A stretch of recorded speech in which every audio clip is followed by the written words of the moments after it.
Assalamualaikum warahmatullahi wabarakatuh. Waalaikumsalam warahmatullahi wabarakatuh. Oke, selamat datang semuanya teman-temanku. Oke, jadi di sini aku senang banget sih kalian bisa hadir hari ini. Karena kita di sini akan memulai konseling kelompok ini dengan membahas tentang manajemen waktu belajar yang mungkin menjadi tantangan bagi sebagian dari kalian. Di sini kita akan belajar bersama-sama, saling mendengarkan dan mencoba menemukan cara untuk memperbaiki kebiasaan belajar kita. Ya. Oke, sebelum kita mulai, saya ingin kita sepakat bahwa semua yang kita bicarakan di sini adalah bersifat rahasia. Jadi tidak ada yang dibagikan keluar kelompok tanpa izin. Apakah semuanya setuju? Setuju. Oke, baik, terima kasih. Sekarang perkenalkan diri kalian secara singkat dan ceritakan apa sih kesulitan kalian dalam mengatur waktu belajar. Kita mulai dari siapa? Oh iya. Saya sering merasa bingung mau mulai belajar dari mana. Kadang niatnya mau belajar dari jam 7 malam, tapi malah asik main HP sampai malam. Akhirnya nggak jadi belajar. Oke, selanjutnya. Oh, jadi Oik ini merasa sulit untuk memulai belajar gitu ya, karena terganggu dengan penggunaan HP.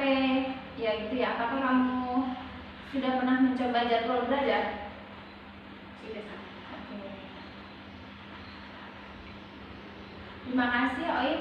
Kita akan bahas lebih dalam nantinya ya. Sekarang kita lanjut ke Meriza. Ya, saya biasanya belajar cuma pas mau ujian aja sih. Kalau hari biasa, saya lebih banyak main games. Niat belajar tuh ada, tapi susah buat disiplinnya. Oke, jadi kamu itu Meriza merasa kesulitan menjaga kedisiplinan dan lebih fokus ke hal yang menyenangkan seperti game ya? Iya, soalnya kalau belajar itu kayak berat dan bosen banget. Oke, terima kasih Meriza. Sekarang lanjut ke Nabila Andini. Bagaimana dengan Nabila Andini? Saya biasanya terlalu banyak sih kegiatannya. Ada eskul, tugas rumah, bantu orang tua. Jadi waktu itu sakit banget. Kadang pas malam udah capek banget tuh, gak sanggup buat belajar.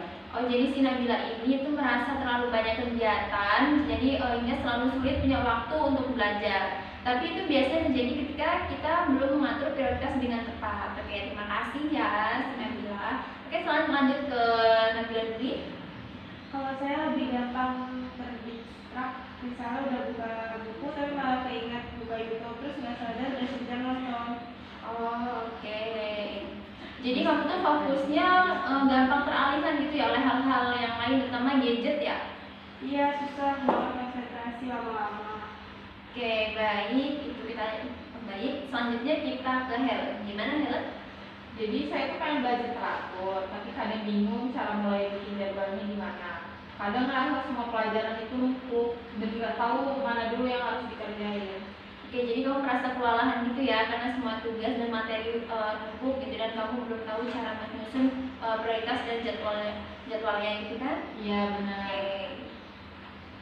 Terima kasih semuanya karena sudah berbagi dari yang kalian ceritakan tadi. Ada beberapa hal yang kita bisa rangkum sebagai sumber masalah manajemen waktu belajar. Jadi kebiasaan menunda dan distract gadget ini seperti yang dialami oleh Nabila dan Meriza gitu, kurangnya disiplin dan keterlambatan belajar, misalnya seperti Oik kan gitu.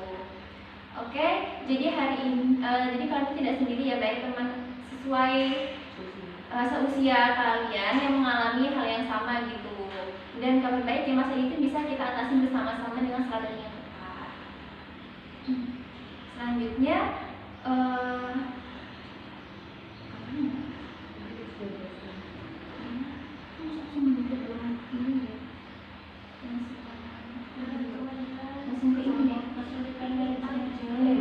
yang keutamaan masalah dulu yang kalian kan sudah jelas mengenai masalah utama kalian dalam mengatur jadwal belajar. Ya itu bawahnya itu. Oh ini hari ini kita udah berhasil mengenali masalah itu ya.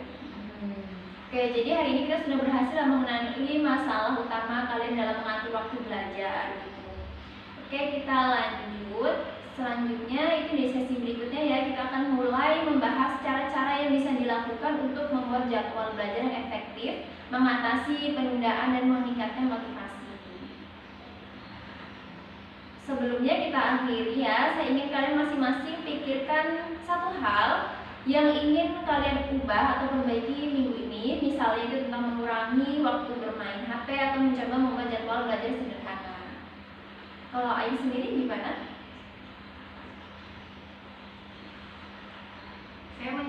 Saya mau mencoba batasi waktu main HP sebelum belajar. Oke. Kalau aku mau belajar, mau coba belajar minimal 30 menit setiap hari. Kalau aku mau mulai belajar buat daftar kegiatan harian biar tahu waktu luang. Kalau aku, saya mau coba belajar tanpa bawa HP ke meja belajar. Mungkin saya akan coba buat jadwal belajar untuk seminggu ke depan. Oke, bagus sekali. Saya bangga ya dengan teman-teman sekalian dengan komitmen kalian gitu. Jadi itu dicatat tuh ya, dan kita akan bahas hasilnya minggu depan. Jadi terima kasih semuanya atas partisipasinya hari ini. Sampai jumpa di sesi berikutnya. Ya, terima kasih ya, Kak. Jadi Belajar lumayan berhasil, tapi kadang masih keingat buka Instagram sebentar. Oke, mungkin itu nanti kita bisa bahas strategi menghindari godaan ya. Kalau aku ya Kak, kalau aku ya saya jujur belajar 30 menit tiap hari. Tapi jujur baru jalan 3 hari, habis itu balik main game lagi. Oke, kalau untuk itu jadi kebiasaan gitu ya. Untuk si Nabila ini, Kalau aku sih buat daftar kegiatan harian ya, lumayan membantu sih. Jadi aku tahu nih jam kosong aku, tapi kadang masih capek duluan. oke bagus. Selanjutnya dari teknik bagus ya. Jadi selanjutnya ke Nabila ini. Kalau saya coba belajar tanpa bawa HP, awalnya cabut, tapi ternyata bisa lebih fokus, tapi masih tergoda kalau ada notifikasi. Oke, wajar sih itu kalau untuk. Kalau saya buat jadwal seminggu, tapi pelaksanaannya belum maksimal, kadang nggak sesuai rencana. Oke, jadi cara untuk mengatasi masalah itu adalah dengan memprioritaskan tugas berdasarkan penting dan mendesak. Jadi pakai metrik Eisenhower yaitu penting dan mendesak itu dengan kerjakan segera, penting dan tidak mendesak itu dijadwalkan, tidak penting dan mendesak itu dikurangi, tidak penting dan tidak mendesak itu dihindari. Jadi kita seperti itu ya. Oke, selanjutnya kalau untuk Ayu sendiri gimana?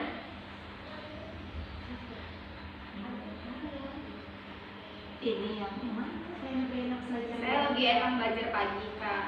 Tapi sudah susah bangunnya. Oh gitu ya, jadi mungkin kamu bisa mulai dari ini dulu di awal gitu ya. Iya, Kak. Kalau aku sih lebih suka malam ya, soalnya rumah udah tenang. Oke, kalau untuk Andini, Aku belajarnya sore, habis pulang dari kampus itu, aku tuh sering bentrok sama kegiatan rumah. oke jadi kita perlu realistis juga ya si Andini. Jadi mungkin belajar 15-30 menit itu sebelum makan malam juga itu bisa jadi alternatif. Kalau untuk si Nabila, Saya fleksibel Kak, tapi saya fleksibel saat harus tanpa HP. Kalau ada HP bisa buat semua. oke jadi penting banget ya untuk mengurangi distraksi pribadi gitu juga gitu ya. Oke, selanjutnya Helen. Saya lebih bisa belajar saat ada target. Kalau nggak ada ujian malah jadi suka males. Oke, menarik sih Helen. Jadi nanti bisa tuh si Helen buat target harian gitu dan buat jadwal harian gitu agar kamu termotivasi. Mungkin sesi kita cukup sampai di sini saja. Sudah pada paham jadi apa saja yang harus dilakukan? Sudah. Oke. Terima kasih untuk teman-teman semuanya. Saya akhiri. Wassalamualaikum warahmatullahi wabarakatuh. Wow.